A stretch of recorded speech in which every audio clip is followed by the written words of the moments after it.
The letter arrived on a bright winter morning, slipped among contracts and financial reports, its edges uneven, its paper thin and worn. It did not belong in a glass tower where billion-dollar decisions were made before noon. Yet there it was, resting on the polished desk of Arif Kessler, a man who owned half the skyline but had not felt warmth in years. Written in a child's careful handwriting, it carried a wish so simple it made his chest tighten before he even read it fully. A little girl had asked Santa for a dad. Not a toy, not a miracle cure, just someone to come home to. In that moment, the sunlight pouring through the windows felt too bright for the quiet ache it awakened. If you believe stories of kindness can change lives and that everyone deserves a second chance, take a moment to like, comment, share, and subscribe to the channel Midnight Tales. Your support keeps these stories alive. Arif had built his fortune from nothing, rising early every day, chasing daylight like it was an enemy he had to outrun. His world ran on schedules, boardrooms, and silent lunches eaten while staring at city streets far below. He had lost his parents young and learned to replace comfort with control, affection with achievement. People admired him, feared him, and envied him, but no one really knew him. The letter unsettled him because it reminded him of something he had buried long ago, the need to belong somewhere beyond numbers and success. The envelope had been mistakenly delivered from a holiday charity program his company funded. Hundreds of letters were sorted and answered by staff each year, usually with gifts and kind notes. This one had slipped through because it was different. The child who wrote it, a 7-year-old named Naira Bloom, lived with her mother in a small sunlit apartment near the edge of the city. Her father had died before she could remember his face, and her days were filled with school, laughter that faded too quickly, and evenings watching other families return home together. She did not ask for riches. She asked for presence. Arif tried to set the letter aside, but it stayed with him through meetings and calls, echoing in the pauses between sentences.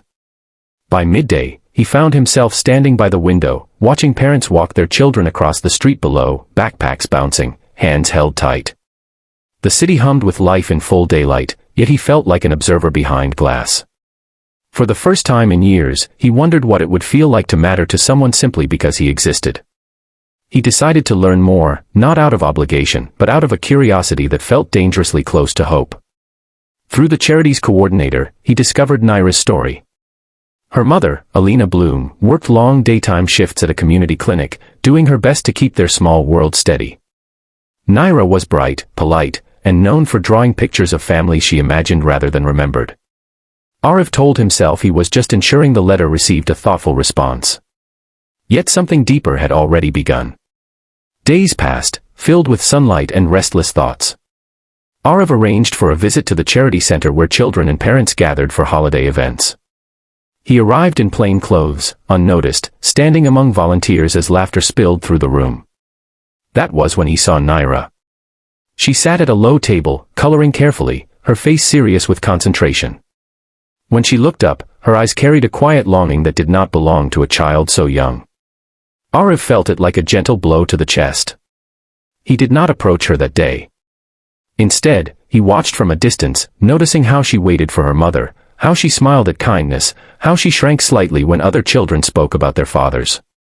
Arif left before anyone recognized him, stepping back into the bright afternoon with a heaviness that surprised him. He had spent a lifetime avoiding emotional risk, yet now it followed him home in broad daylight. Weeks went by, and the city moved closer to the holidays. Arif arranged discreet support for Naira and her mother, school supplies, rent assistance, small things that made life easier. Still, the emptiness remained. He realized he was afraid, not of responsibility, but of failing a child the way life had failed him. The letter had asked for a dad, and he knew he could never replace one.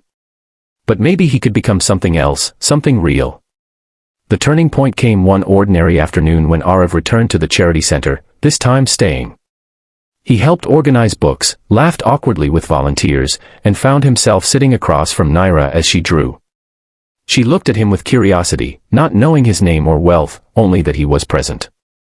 In that moment, the walls he had built began to crack. He understood that being there, consistently and honestly, mattered more than perfection. Over time, Arif became part of their days.